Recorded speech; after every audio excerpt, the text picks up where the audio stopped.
Assalamualaikum warahmatullahi wabarakatuh. Perkenalkan, nama saya Nur Hayati dari SMP Negeri 1 Tepus. Akan menyampaikan aksi nyata modul 1.4 Budaya Positif dengan fasilitator Bapak Edi Susiadi Purnama dan pengajar praktek Bapak Sulistiana. Di sini saya akan menyampaikan tentang rancangan tindakan yang saya lakukan untuk melaksanakan aksi nyata modul 1.4 tentang budaya positif.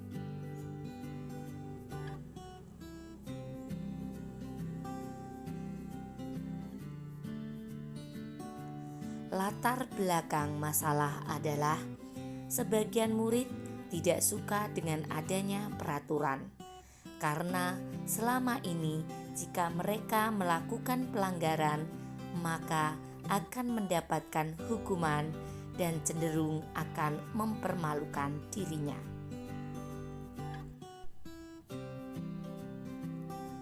Tujuan dari adanya aksi nyata ini adalah: pertama, menciptakan murid yang merdeka dan disiplin dirinya yang kuat. Yang kedua, menumbuhkan budaya positif di sekolah dengan meyakini nilai-nilai kebijakan universal. Tolak ukur yang saya lakukan adalah terbentuknya keyakinan kelas melalui kegiatan kesepakatan kelas yang dilakukan wali kelas dan siswa. Siswa mampu menerapkan dan menjalankan keyakinan kelas yang telah dibuat. Minimasi tindakan atau langkah-langkah yang saya lakukan adalah: 1. Menghadap kepada kepala sekolah untuk menjelaskan pentingnya penanaman budaya positif dan keyakinan kelas di sekolah, serta meminta izin untuk melakukan diseminasi bersama guru. Dukungan yang saya butuhkan adalah dari kepala sekolah, rekan guru, serta murid agar tindakan yang telah disusun dapat dilakukan secara lancar dan menyeluruh. Sarana prasarana untuk menumbuhkan budaya positif dan orang tua. Selamat datang Bapak, selamat datang Ibu, selamat datang kami ucapkan. Selamat datang Bapak, selamat datang Ibu, selamat datang kami ucapkan. Salam, salam, terimalah salam dari kami yang ingin maju bersama-sama. Terimalah salam dari kami yang ingin maju bersama-sama. Terima kasih. Ya, izin Bapak. Sekolah penggerak memotivasi saya untuk menjadi guru penggerak. Kemudian dari sekolah penggerak tersebut banyak ilmu yang saya dapatkan dari implementasi kurikulumnya, terutama dari proyeknya. Nah, proyek ini banyak sekali ilmu dan keterampilan yang benar-benar kita terapkan. Kemudian dengan waktu yang memang ada timingnya, sehingga anak itu tahu dan bisa mengimplementasikannya. Kebetulan daerah kami, wilayah SMP 1 Tepus itu adalah wilayah pesisir dekat pantai. Yang saya benar-benar pahami itu ada anak yang saat saya mengimplementasikan dari proyek itu, Bu, terima kasih, ilmu ini nanti akan saya gunakan untuk membuat toko ibu saya yang ada di pantai itu biar lebih rame lagi. Itu betul-betul bermakna sekali bagi para siswa. Dan pada saat ini mohon izin saya akan menyampaikan tentang budaya positif yang dilaksanakan di sekolah saya.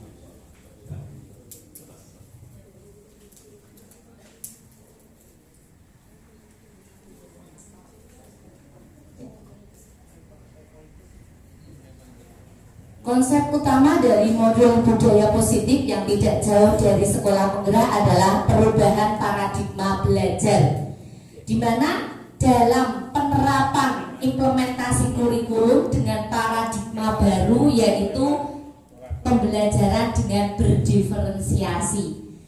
Yang awalnya dulu saya menganggap bahwa semua siswa itu sama, semua siswa itu harus pinter seperti yang lainnya. Sekarang wawasan saya terbuka bahwa setiap siswa itu mempunyai keunikan dan karakteristik yang berbeda-beda. Dan alhamdulillah asik sekali saat kita bisa memfasilitasi para siswa untuk berdiferensiasi. Siswa yang misalnya audio kita siapkan dengan pembelajaran audio, visual dengan visual, karena benar-benar Bu, saya itu kalau belajar dengan audio tidak bisa nangkep. Saya kalau tidak membaca, tidak paham. Oh, ternyata seperti itu. Ya. Dan kemudian ada juga yang Bu, saya itu senang membuat lagu dan puisi. Lah, dengan adanya diferensiasi kita wadahi kemampuan siswa, keunikan siswa yang bermacam-macam itu, dan alhamdulillah menyenangkan dengan produk yang bermacam-macam. Jadi penilaian berdasarkan proses bukan hasil. Kemudian dengan adanya paradigma belajar ada disiplin positif. Mohon izin Bapak, pengertian dari disiplin itu menapa Bapak? Disiplin. Dengan disiplin akan mendorong perubahan karakter siswa, itu juga perubahan kemampuan siswa yang dapat sesuai dengan potensi masing-masing. Terima kasih Bapak. Mohon izin dengan Bapak Pak Ganis, dengan Bapak Ganis. Terima kasih Bapak. Disiplin positif ya yang kita terapkan di sekolah. Disiplin itu ada hubungannya dengan peraturan, bukan Bapak Ibu? Iya. Dan kalau anak itu hubungannya dengan peraturan, apakah anak itu biasa atau ada unsur kerasa, ketakutan? Ketakutan, betul sekali. Nah, di dalam kurikulum Merdeka ini, mari kita hilangkan ketakutan dan peraturan yang ada di sekolah Bapak Ibu. Dengan apa? Dengan namanya keyakinan kelas. Sebenarnya kalau kita pikir, apa ya perbedaan kurikulum 13 dengan kurikulum Merdeka? Kadang ada yang ngapunten ngendika hanya istilahnya. Bapak Ibu setuju kalau perbedaannya itu istilahnya? Ada yang tidak, ada yang ya. Tetapi kita adalah manusia yang siap untuk berubah. Insya Allah dengan adanya perubahan itu menuju ke kemajuan. Ya, betul sekali. Di dalam disiplin, ya, kedisiplinan di lingkungan Bapak Ibu pimpin.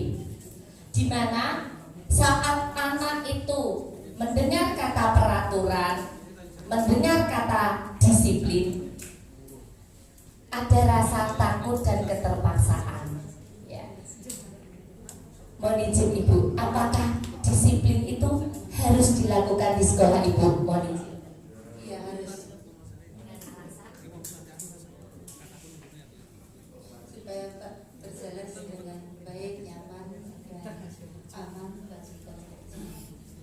Terima kasih. Mohon izin dengan Ibu Wahyu. Ya, terima kasih Ibu Wahyu agar sekolahnya aman, nyaman dan juga menyenangkan ya Ibu. Dan bagaimana penerapannya? Mungkin Bapak? Kedisiplinan di sekolah Bapak sudah diterapkan dengan cara bagaimana? Menaati peraturan. Para siswa menaati peraturan itu dengan terpaksa atau karena takut hukuman?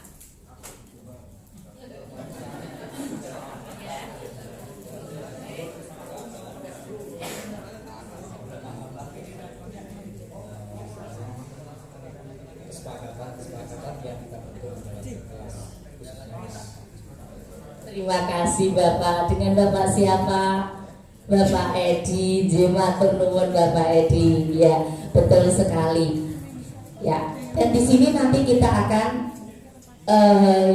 menghilangkan rasa takut itu, tetapi anak itu mematuhi ya apa yang ditetapkan sekolah itu berdasarkan motivasi intrinsik dari dalam yang nanti akan membentuk sebuah karakter. Ya. Yang selanjutnya adalah kebutuhan dasar manusia.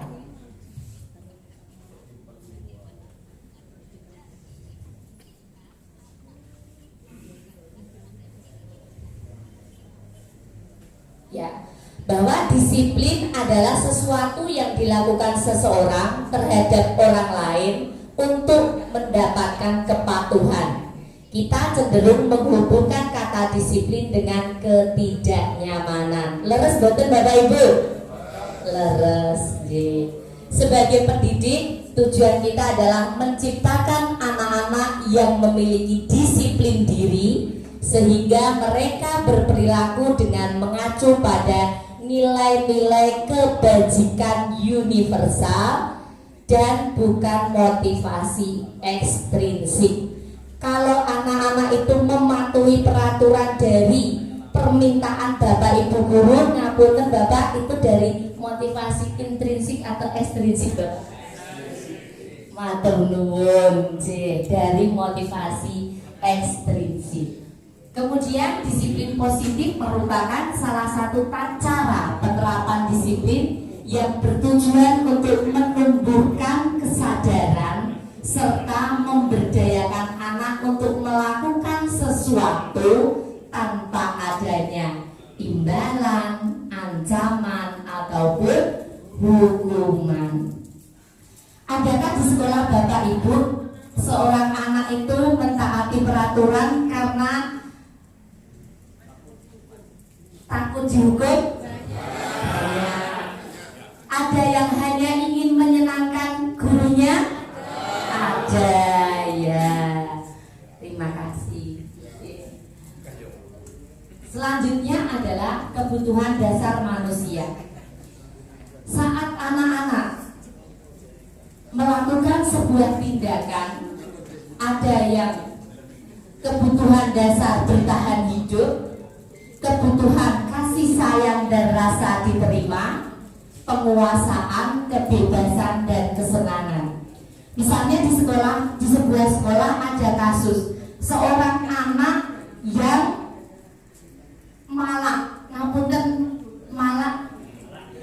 memalak bisa dalam bentuk uang ataupun barang. Kira-kira karena anak itu kebutuhan apanya yang belum terpenuhi? Mohon izin Bapak. Kebutuhan hidup.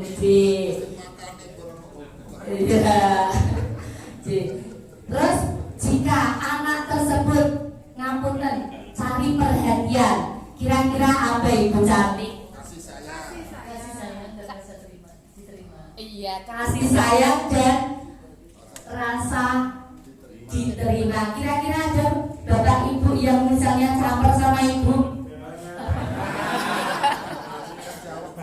Oh banyak, Bapak juga ya? Oh sama ya, terima kasih J. Oh J Pak Toyib, ya Bang Toyib gitu ya Pak. J, mohon izin Bapak ya. Selanjutnya, jika seorang anak di dalam kelas Bapak Ibu monitoring, ada salah satu guru mengajar, kemudian siswa itu misalnya usil, kemudian berjalan-jalan sendiri ataupun mengganggu temannya, kira-kira kebutuhan apa Bapak yang belum tercukupi? Yaitu pengen apa? Ya, terima kasih dengan Bapak Rustanto. Mohon izin, terima kasih Bapak ya. Bisa anak itu pengen bebas dan bisa anak itu pengen kebutuhan diterima dan juga senang juga ya. Kemudian ternyata anak itu juga ada motivasinya, motivasi ekstrinsik dan motivasi intrinsik. Motivasi merupakan dorongan yang timbul dari seseorang secara sadar maupun tidak dalam melakukan sesuatu. Yang pertama, menghindari ketidaknyamanan dan hukuman murid, melakukan disiplin diri karena rasa takut. Karena rasa takut. Boleh tidak Ibu mohon izin?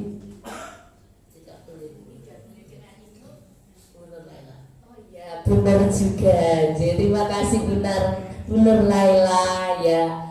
Kemudian penghargaan dari orang lain. Murid melakukan disiplin diri karena ia ingin mendapatkan imbalan. Kira-kira mohon izin, di sekolah Bapak ada tidak seorang guru yang memberikan imbalan? Ada, memberikan reward, penghargaan atas prestasinya. Terima kasih dengan Bapak Pak Kusmin. Kusmin ya, terima kasih reward ya, betul sekali. Dan yang ketiga adalah menghargai nilai-nilai kebajikan dirinya, yaitu murid melakukan disiplin diri diharapkan karena kesadarannya sendiri, bukan karena adanya unsur imbalan, rasa takut maupun paksaan, agar karakter itu tertanam. Ternyata konsep disiplin dengan identitas gagal.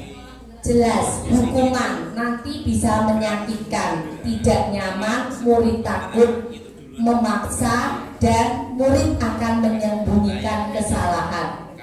Di sini penghargaan atau reward. Setujukah Bapak Ibu jika ternyata penghargaan atau reward itu akan membentuk konsep disiplin identitas gagal? Mohon izin Ibu pendapatnya. Iya, setuju bahwa reward bisa mengakibatkan adanya konsep disiplin identitas gagal. Karena orang melakukan sesuatu patuhan itu bukan karena motivasi intrinsik. Jadi bukan karena kesadaran pribadi dan tidak sulit untuk menjadi karakter. Terima kasih ya. Ternyata reward yang misalnya saat saya sebagai guru, siapa yang bisa menjawab nanti akan mendapatkan nilai, ternyata kurang efektif. Mohon izin Bapak.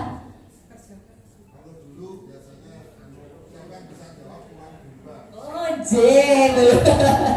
Iya betul ya Bapak, bisa menjawab pulang duluan, betul. Oh Pak Toyo juga ya. Kira-kira anak kalau pulang duluan senang tidak Bapak? Senang ya. Kalau sekarang misalnya Pak Toyo bisa jawab, terus pulang duluan senang tidak Bapak? Oh ya silakan Pak Toyo pulang ke Ponorogo sekarang. Mohon izin ya. Ternyata penghargaan penghargaan reward yang biasa kita berikan dalam bentuk misalnya nilai itu tidak efektif, merusak hubungan karena misalnya nanti kalau ada yang dapat 100 di ujian nanti akan mendapatkan 1 juta ya. Itu akan merusak hubungan karena siswa yang lain akan merasa iri dan dia tidak bisa menerima kemampuannya. Kok aku tidak bisa seperti dia ya. Kemudian mematikan kreativitas. Kenapa? Saya seperti ini aja sudah mendapatkan hadiah, imbalan, reward. Apalagi udahlah, saya tak usah berpikir lebih keras lagi ya. Kemudian ranking itu ternyata juga menghukum. Sampun mboten wonten nggih Bapak Ibu sekolah Bapak Ibu dengan sistem ranking? Tidak ada. Alhamdulillah semua anak kita hormati kemampuannya. Jangan sampai nanti di rumah ada orang tua yang tidak paham sampai marah-marah. Lanjut yaitu merampas hak menghargai dirinya. Kalau dia belum seperti yang lainnya, jangan merasa dia rendah hati, rendah diri, kecewa. Setuju betul Bapak Ibu? Ya, terima kasih. Selanjutnya adalah konsep disiplin dengan identitas sukses. Yang pertama adalah konsekuensi. Misalnya, jika ada siswa yang tidak mengerjakan PR, kira-kira di sekolah Bapak Ibu adakah yang memberikan konsekuensi? Kalau kamu sekarang tidak mengerjakan, nanti kamu harus mengerjakan 3 kali lipat. Ada tidak Bapak kasus seperti itu? Mohon izin Bapak. Kalau dulu, tapi kalau sekarang sesuai dengan konsep yang kita pelajari itu tidak. Artinya kita akan memberikan pendampingan agar nanti anak itu mau mengerjakan dengan kesadaran sendiri. Semua guru sudah paham dan semua guru sudah menerapkan tidak ada konsekuensi Bapak?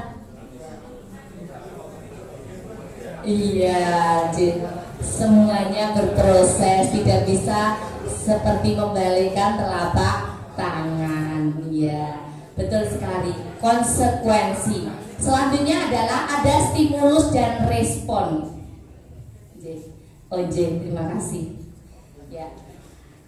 Sebenarnya yang diharapkan adalah seperti yang ilmu saya dapatkan adalah restitusi, yaitu siswa akan bertanggung jawab dengan perilakunya itu dari unsur intrinsik.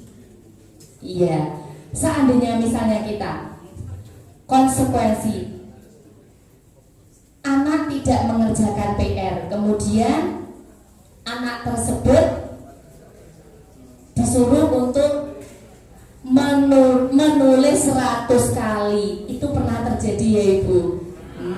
Iya. Bolehkah di sekolah penggerak dan kurikulum merdeka itu hal itu dilaksanakan? Tidak boleh. Terima kasih. Semoga Bapak Ibu nanti bisa menyampaikan kepada Bapak Ibu guru di sekolah Bapak Ibu pimpin, sehingga anak-anak itu belajar lebih menyenangkan, anak-anak menjadi siswa-siswa yang berkarakter mulia. Allahumma amin ya. Dari saya cukup sekian karena waktunya sudah habis. Mohon maaf jika apa yang saya sampaikan kurang berkenan, dan mohon izin jika nanti Bapak Ibu kerso sharing, saya sebagai guru mengucapkan terima kasih. Dari saya nanti akan dilanjutkan oleh Bapak Tumijo dan Bapak Agus Suraya. Mohon maaf atas kesalahan. Billahi taufiq wal hidayah. Assalamualaikum warahmatullahi wabarakatuh.